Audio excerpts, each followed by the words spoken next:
नमस्कार, ये रेडियो जागो 90.4 FM है।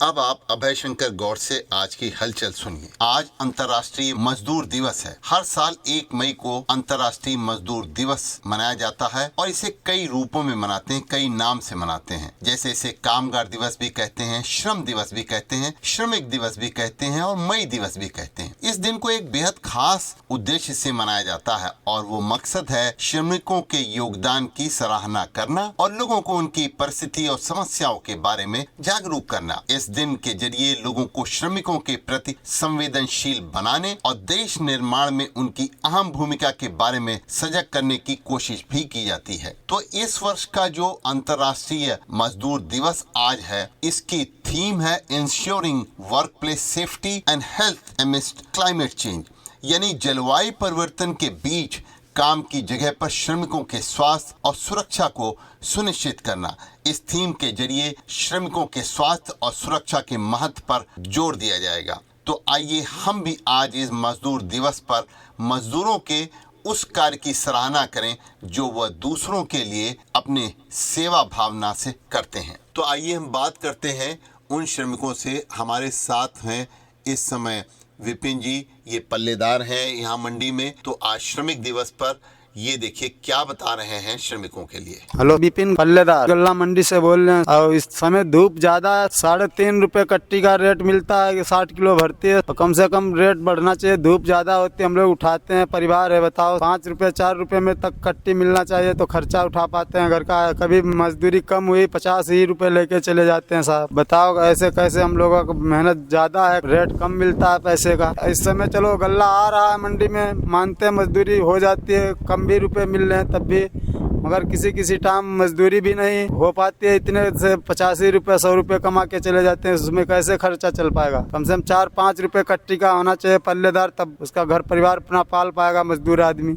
मजदूर का कहना है आज मजदूर दिवस पर कि उसको जितना श्रम करना पड़ता है उस हिसाब से उसकी मजदूरी उसे नहीं मिलती। तो इस बारे में आइए सुनते हैं रामविलास को। मैं रामविलास पल्लेदार हरदोई गल्ला मंडी से। मंजूर ऐसो कोई दिन यार तो 4 से कोई दिन 150 रह जाए। दिक्कत तो गर्मी में यहाँ होते वजह से काम हो रो और पैदा हो रो मंजूरी मेरा पर घामे के मारे बनती ना कुछ लाई जाइए खुद 400-300 ऐसे पैदा जो 350। कोई बार हम 150 रह जाए, कोई बार 80-90 रह जाए, कोई बार हम 200 बजे मेरा पर काम आ जाए तो पैदा हो जाए। तो इस श्रम दिवस पर जो हमारे हरदोई की गल्ला मंडी है, वहाँ पे मजदूर दिन भर जो गल्ला आता है यानी कि जो खाद्यान्न आता है उसको ट्रकों पे लोडिंग और अनलोडिंग का काम कर रहे हैं। ऐसी गर्मी में ये मजदूर वाकई में एक परेशानी का सामना कर रहे हैं और इनके श्रम की कीमत इनको कितनी मिल पा रही है, नहीं मिल पा रही है। आइए इन्हीं की जवानी सुनते हैं अनिल से। मैं अनिल दौला, गल्ला मंडी हरदोई। मेरा सीजन चल रहा है, मजदूरी ठीक हो रही है। सब सीजन नहीं चलता है तो वो खाली बैठे रहते हैं। 1 लाख पे 100 रुपए मिलेंगे तो लॉय बढ़ाएंगे, बढ़ावे तो बढ़ाएंगे। कोई तनख्वाह थोड़ा बढ़ाए,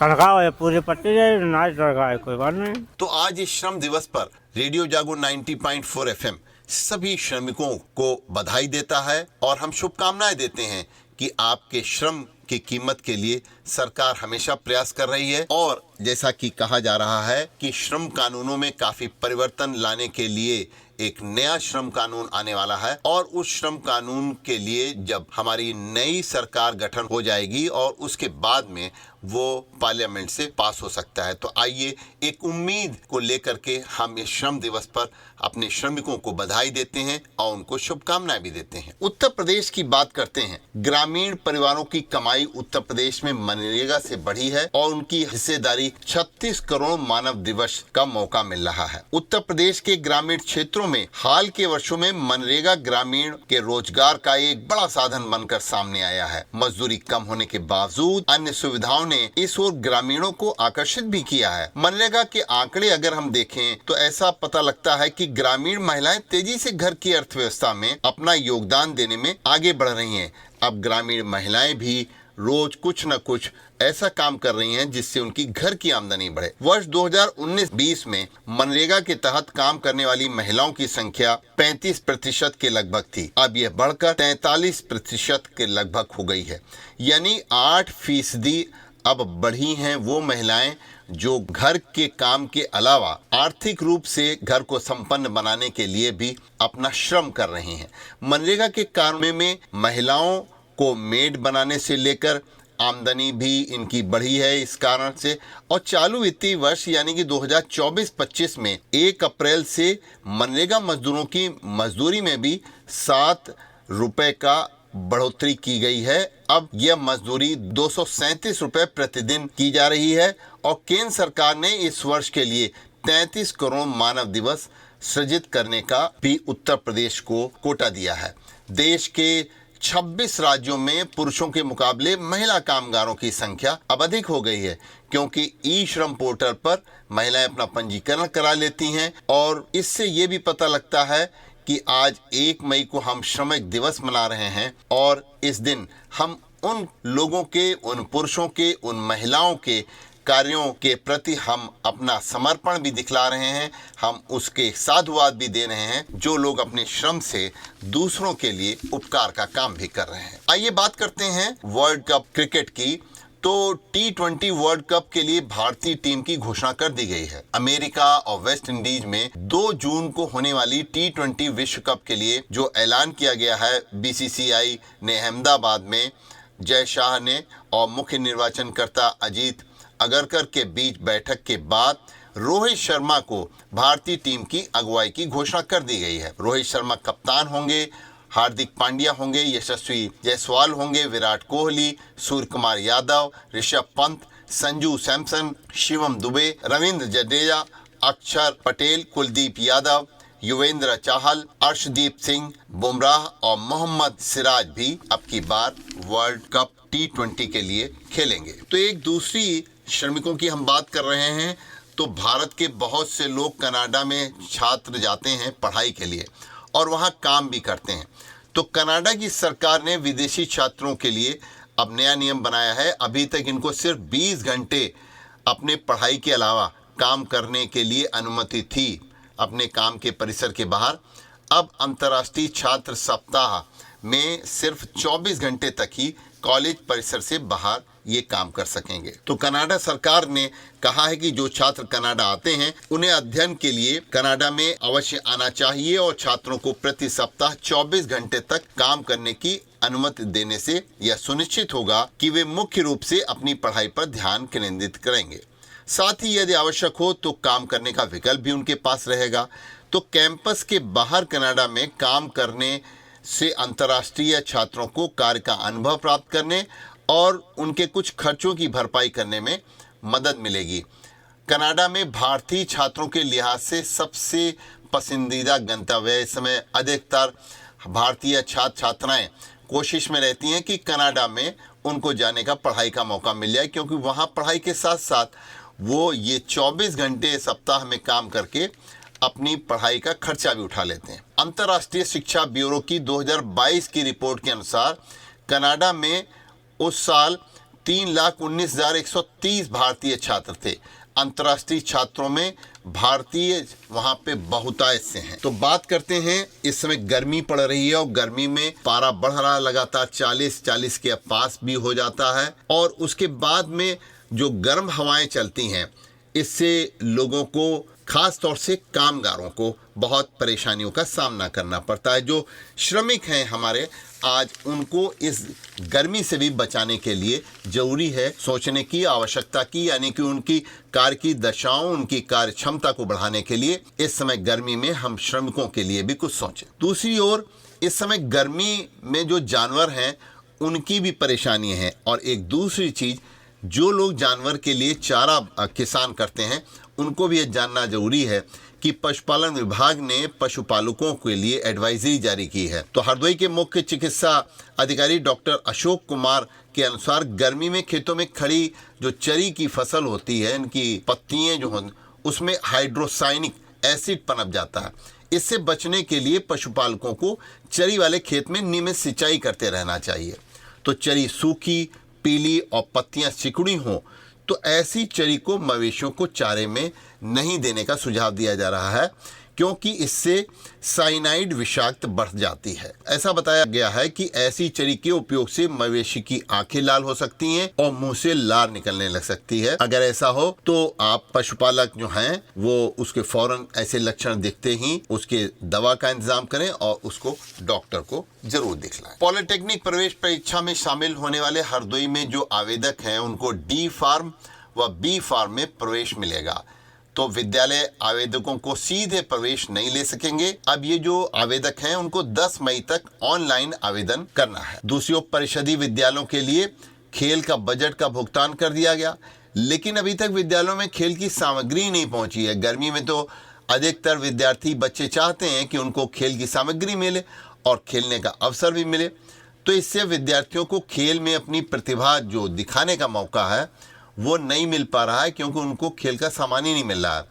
जिले में 3446 परिषदीय विद्यालय संचालित हैं और इनमें 2421 प्राथमिक और 618 जूनियर और 407 सिविलियन विद्यालय जो हैं संचालित हैं। जबकि जिला समन्वयक जो हैं वो राकेश शुक्ला का कहना है कि विद्यालयों में खेल किट की खरीद की जिम्मेदारी विद्यालय प्रधानाध्यापक की है। विद्यालयों का स्थलीय सत्यापन कराने की वो बात कह रहे हैं, लेकिन कुल मिलाकर विद्यालयों में भुगतान तो हो गया लेकिन खेल सामग्री अभी नहीं पहुंची है। तो हरदोई के स्थानीय स्पोर्ट्स स्टेडियम में खिलाड़ियों के लिए आधुनिक जिम तैयार हो रहा है। शासन की ओर से जिम की मंजूरी दे दी गई है।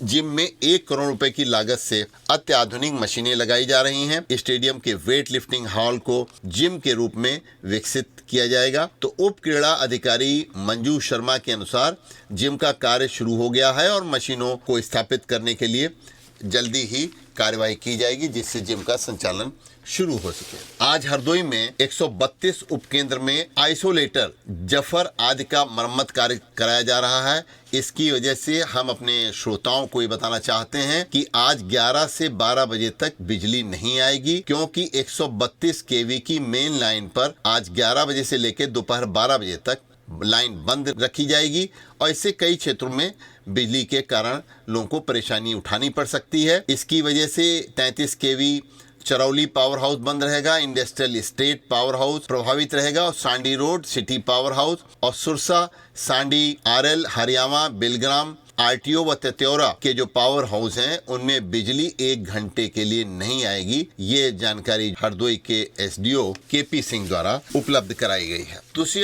ओर हरदोई में जो टीबी के मरीज हैं, जिले में 15 अप्रैल से टीबी की दवाई खत्म हो गई है। अब मरीजों को राज्य स्तर से दवाई खरीदकर उपलब्ध कराए जाने की बात कही जा रही है। जिले में 15 अप्रैल से टीबी की दवाइयां खत्म हो गई। अब मरीजों को राज्य स्तर पर बात करी जा रही है। प्रत्येक मरीज को 6 से 7 दिन की दवा जो है टीबी की उपलब्ध कराई जा रही है। हरदोई जिले में लगभग 2600 मरीज टीबी के चिन्हित हैं। इसमें से 1000 मरीज प्राइवेट अस्पतालों में इलाज करा रहे हैं और इन सभी मरीजों को नियमित रूप से दवाई उपलब्ध कराई जाती है, जबकि टीबी के मरीज का कोर्स बीच में टूटने की उनको फिर पूरी दवा शुरू करनी पड़ती है। ऐसे में सरकार के लिए बहुत गंभीर बात है कि टीबी के मरीजों के लिए डॉक्टरों की सलाह पर उन्हें नियमित दवा खानी है। अगर दवा के बीच में अंतराल होता है तो फिर उनका कोर्स पूरा नहीं हो पाएगा और बीमारी उनकी ठीक नहीं होगी। इसलिए इस ओर ध्यान देने की आवश्यकता है। तो आइए हम आपको बताते हैं कि हरदोई में इस समय चुनाव की बात चल रही है और हरदोई व मिश्रिक लोकसभा सीट की नामांकन प्रक्रिया पूरी होते ही चुनाव से संबंधित कंट्रोल रूम में शिकायतें भी अब बढ़ने लग गई हैं और दलीय व निर्दलीय प्रत्याशियों की सुविधा पोर्टल पर परमिशन के लिए पहले से ज्यादा अब लोग जो हैं अपनी शिकायतें दर्ज करा रहे हैं। वहीं निर्वाचन अधिकारी निर्वाचन आयोग के नियमों के मुताबिक उनको परमिशन दे रहे हैं। तो रैली हो चाहे जनसभा आदि के से संबंधित सुविधा पोर्टल पर अब तक 253 आवेदन आ चुके हैं, जिस पर नोडल अधिकारी ने नियमों को परखते हुए 186 आवेदनों पर परमिशन ग्रांट कर दी है। 58 आवेदनों को निरस्त किया गया है। वहीं 9 आवेदन अभी भी लंबित है, जिस पर नियमानुसार परमिशन देने की बात कही जा रही है। तो जिले के जो निवासी हैं, अन्य प्रदेशों में बीएसएफ और मिलिट्री में कार्यरत हैं, उन्हें 29 अप्रैल को electronically transmitted postal ballot system के माध्यम से पोस्टल बैलेट भी भेज दिया जाएगा। तो सुविधा पोर्टल की बात पर हरदोई के नोडल अधिकारी उप जिला अधिकारी न्यायिक मजिस्ट्रेट धीरेन्द्र श्रीवास्तव का कहना है कि सुविधा पोर्टल के माध्यम से जनसभा या रैली आदि के लिए जो भी आवेदन आ रहे हैं, नामांकन प्रक्रिया के बाद परमिशन के आवेदनों की संख्या बढ़ेगी और नियमानुसार उनको परमिशन भी दी जाएगी। तो कल हरदोई के रसखान प्रेक्षागृह में जिलाधिकारी मंगला प्रसाद सिंह की अध्यक्षता में ईवीएम व वीवीपैट के संबंध में प्रशिक्षण कार्यशाला आयोजित की गई। जिलाधिकारी ने इस अवसर पर कहा कि निर्वाचन आयोग के प्रोटोकॉल का पूरा पालन करने के उन्होंने निर्देश दिए। हरदोई में लोकसभा व सामान्य निर्वाचन में 900 भारी वाहनों में बसों से पोलिंग पार्टियों को रवाना किया जाएगा। 331 हल्के वाहन प्रशासनिक कार्यों के लिए आवश्यक होंगे और 600 हल्के वाहन पुलिस प्रशासन के लिए दिए जाएंगे। तो हल्के वाहनों के स्वामियों को प्रशासन द्वारा पत्र भेजकर सूचना दे दी गई है। 10 मई को जीआईसी में उपस्थित होना है। लोकसभा सामान्य निर्वाचन में मतदान कर्मियों को ईवीएम और वीवीपैट का प्रशिक्षण मुख्य विकास अधिकारी द्वारा महाराणा प्रताप राजकीय पीजी कॉलेज में आज प्रारंभ किया गया है। अपर जिला मजिस्ट्रेट उप जिला निर्वाचन अधिकारी प्रियंका सिंह ने सहायक नोडल अधिकारी वीवीपैट रखरखाव बेहतर तरीके से करने को कहा है। आज सुबह हरदोई में लोकसभा चुनाव के तहत सभी वर्ग वोटरों को जागरूक करने के उद्देश्य से इंडियन मेडिकल एसोसिएशन के बैनर तले डॉक्टर्स ने अपनी विक्टोरिया हॉल से लेकर के कलेक्ट्रेट स्थित जिलाधिकारी कार्यालय तक अपनी पदयात्रा निकाली और इस संबंध में इंडियन मेडिकल एसोसिएशन के अध्यक्ष हरदोई के डॉक्टर सी के गुप्ता ने बताया कि रैली में डॉक्टर ने शामिल होकर के लोगों से वोट के प्रति जागरूक रह करके और हरदोई में 13 मई को अपना मतदान करने के लिए सभी से अनुरोध किया है। तो अभी आप सुन रहे थे अभय शंकर गौड़ से आज की हलचल। सुनते रहिए रेडियो जागो 90.4 FM। आप खुश रहें, आप स्वस्थ रहें, आपके सुखमय जीवन की हम कामना करते हैं। हम आपसे रेडियो जागो 90.4 FM की तरफ से एक अपील भी करते हैं कि आप अपने वोट की कीमत को जानिए। हमारा देश हमारा घर ही तो है। समय आ गया है देश बनाने का, समय आ गया अपनी सरकार बनाने का। तो आइए आप और हम चलें हरदोई में 13 मई को अपना वोट डालने। तो जरूर याद रखिए 13 मई को मतदान करने आपका कर्तव्य भी है और अधिकार भी है। आइए सुनते हैं रेडियो जागो 90.4 FM के अन्य संगीतमय कार्यक्रम।